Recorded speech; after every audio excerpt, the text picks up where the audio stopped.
pa rin. Sino? Sino? Mama? O, sino? Sino ang tawa sa ating kwento? Ako po. Sino ang tawa? Ikaw, Jonah. Sino? Ano pangalan ng bata? Christy. Si Christine. Okay, Stephanie. Palakpakan si Stephanie. Okay. Galing naman ni Stephanie. Okay. Next. Ito na. Yung unang hayop na naisip ni Christine.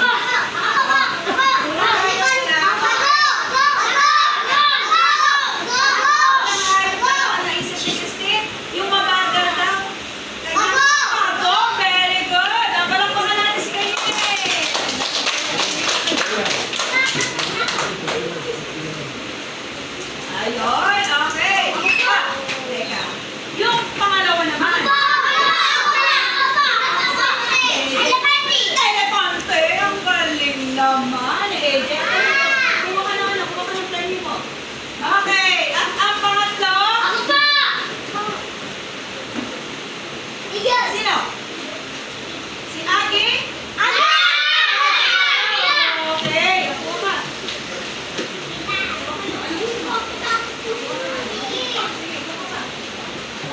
Okay, lahat kayo mabibigyan na. Ayun! Okay, very good. Mahusay pumili si Jasper. Okay. Meron pang pang-apat. Yung palaki sa ilalim ng dagat, Skyler. Ballena na. Okay. Palakpakan si Skyler.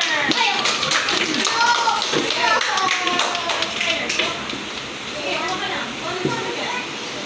Ayun. Ako ka. Ako ka, isa pa. Ayun. Okay. Kenzie. Kenzie. Okay, sige. Palakpakan natin si Skyler. Pero na, ang tanong, nasundo ba si Christine ang kanyang nanay?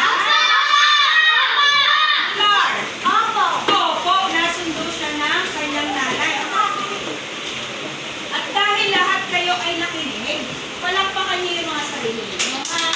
Dahil lahat kayo ay mabibigyan. Pupunta ko isa-isa dyan, marami. Palakpakan niyo yung mga sarili niyo, mga anak. Okay, lahat po tayo dapat maging matapang pag hinihintay yung sundo. Ang sabi ng guardia, hintayin lang ang nanay. Huwag lalabas ng gate, huwag kung saan-saan magpupunta. Naiintindihan? Huwag matatakot dahil hindi naman matatapos ang ating gawin ng hindi kayo susundo ni nanay. Joke na. Susunduin kayo ni nanay at tatay kasi ano nila kayo? Mama!